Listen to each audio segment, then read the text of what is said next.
Well, howdy there, Internet people. It's Bo again. So, today we're going to talk about some news coming out of the great state of Tennessee. If you don't know, I grew up on the Tennessee Kentucky line. I have a whole lot of fond memories of Tennessee. And I definitely have an opinion about this.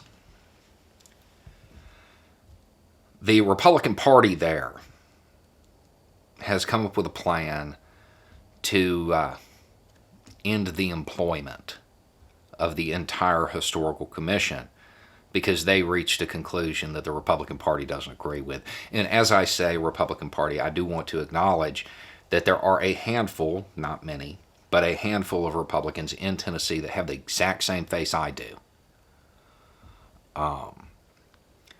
The Historical Commission decided to remove a statue from Capitol grounds.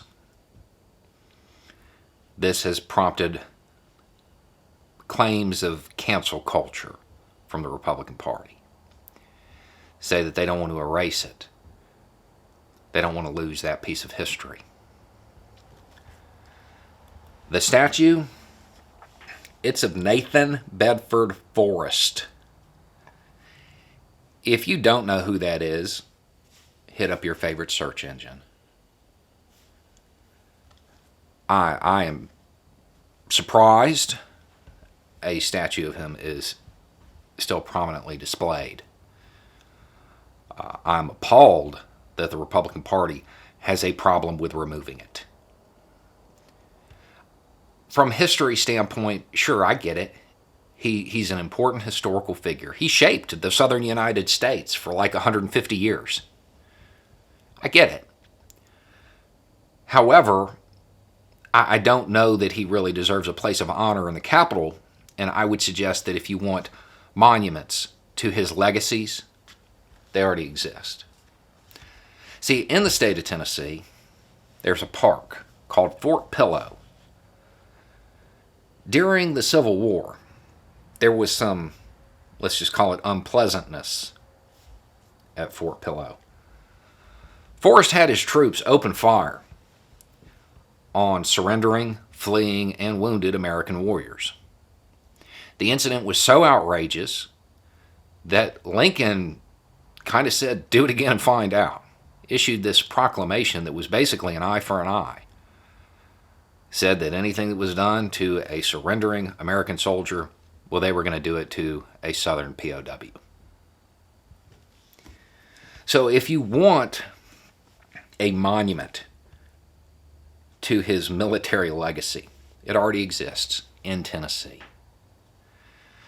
And if you want a monument to his activities after the war and to the organization that he championed in its infancy that created the structural racism all over the southern United States, I would say those monuments exist too.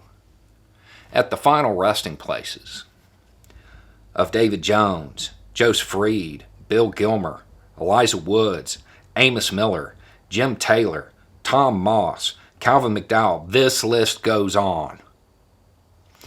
And there are like monuments outside of Tennessee too, just like it, all over the South.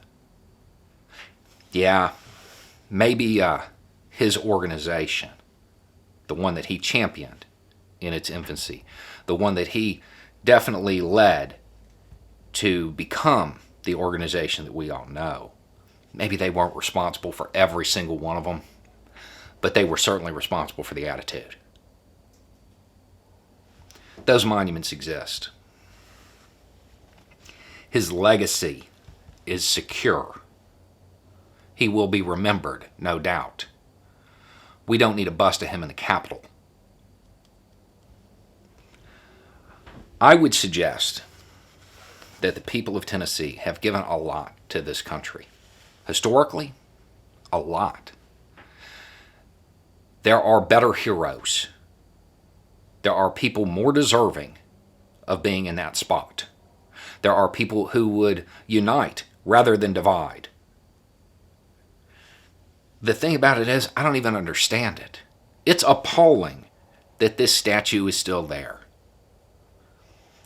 It's not going to be a politically popular opinion to keep it. Maybe it's a personal one. Because I am fairly certain that the people of Tennessee don't want that. Don't want that representing their state. Maybe I'm wrong. Anyway, it's just a thought. Y'all have a good day.